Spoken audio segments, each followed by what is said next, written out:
कितनी सरकारें बदली, कितने मौसम आए गए, कितनी पीढ़ियां बदली, लेकिन ना दुख, दर्द और निराशा भरा है।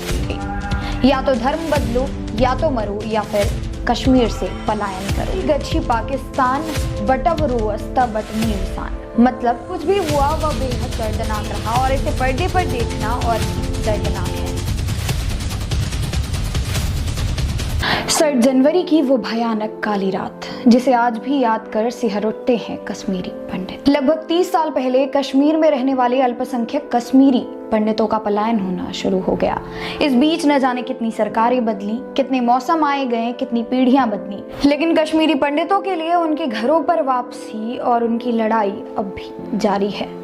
1989 से लेकर 1990 में जो कुछ हुआ उसका उल्लेख करते करते 30 साल से ज्यादा का समय बीत गया, लेकिन इस पीड़ित समुदाय के लिए कुछ भी नहीं बदला और जो बदल रहा है उससे इस समुदाय के अस्तित्व, संस्कृति, रीति रिवाज, भाषा, मंदिर और अन्य धार्मिक स्थल धीरे धीरे समय के चक्रव्यूह में लुप्त होने के कगार पर है।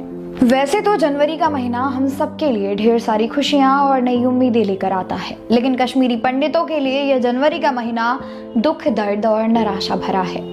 19 जनवरी प्रतीक बन चुका है उस त्रासदी का जो कश्मीर में 1990 में घटित हुई। जिहादी इस्लामी ताकतों ने कश्मीरी पंडितों पर ऐसा कहर ढाया कि उनके पास मात्र 3 विकल्प बचे थे, या तो धर्म बदलो, या तो मरो, या फिर कश्मीर से पलायन करो। 19 जनवरी 1990 की सर्द सुबह थी। मस्जिदों में रोज की तरह अजान पढ़े जा रहे थे, लेकिन अजान के साथ साथ कश्मीर में कुछ और भी नारे गूंज रहे थे।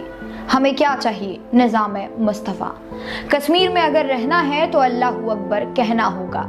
और साथ ही चल रहा था असी गच्छी पाकिस्तान बटवरो अस्ता बटनी इंसान, मतलब हमें पाकिस्तान चाहिए और हिंदू औरतें भी, लेकिन अपने मर्दों के बिना। यह संदेश था 19 जनवरी 1990 को कश्मीर में रहने वाले कश्मीरी पंडितों के लिए। आतंकवादियों ने कई अल्पसंख्यक कश्मीरी पंडितों को मौत के घाट उतार दिया और साथ ही कई महिलाओं के साथ सामूहिक दुष्कर्म करके उनकी हत्या कर दी। उन दिनों कितने ही लोगों की आए दिन अपहरण कर मारपीट की जाती थी। पंडितों के घरों पर पत्थरबाजी, मंदिरों पर हमले लगातार हो रहे थे। घाटी में उस समय कश्मीरी पंडितों की मदद के लिए कोई नहीं था, ना पुलिस, ना प्रशासन, ना कोई नेता और ना ही मानवाधिकार के कोई लोग।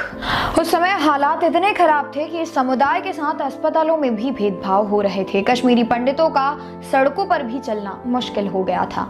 कश्मीरी पंडितों के साथ सांस्कृतिक, मानसिक और शारीरिक रूप से सड़कों के साथ साथ स्कूल, कॉलेजों और उनके दफ्तरों में भी उन्हें प्रताड़ित किया जा रहा था।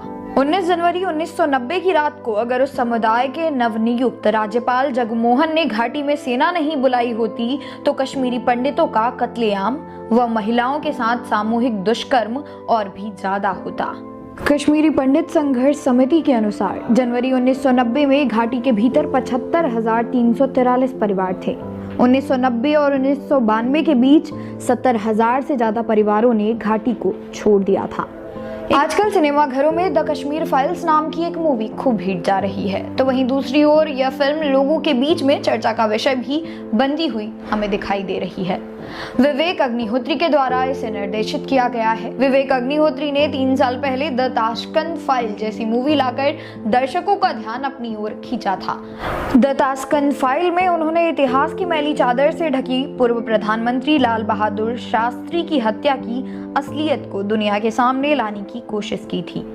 इस बार द कश्मीर फाइल्स में उन्होंने कश्मीर की सबसे गंभीर समस्या का नकाब नोचा है।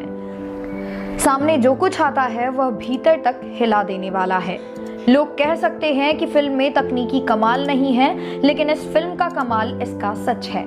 वह सच जिसे कह सकने की हिम्मत कश्मीर से निकले तमाम निर्देशक तक नहीं दिखा पाए। फिल्म द कश्मीर फाइल्स एक तरह से इतिहास की उन फाइल्स को पलटने की कोशिश है जिनमें भारत देश में विभत्स नरसंहारों के चलते हुए सबसे बड़े पलायन की कहानी है। देश में कश्मीरी पंडित की शायद इकलौती ऐसी कौम है जिसे उनके घर से आजादी के बाद बेदखल कर दिया गया। घाटी पर जो कुछ भी हुआ वह बेहद दर्दनाक रहा और इसे पर्दे पर देखना और भी दर्दनाक है, लेकिन ये आतंक का एक ऐसा चेहरा है जिसे पूरी दुनिया को देखना बहुत ही जरूरी है।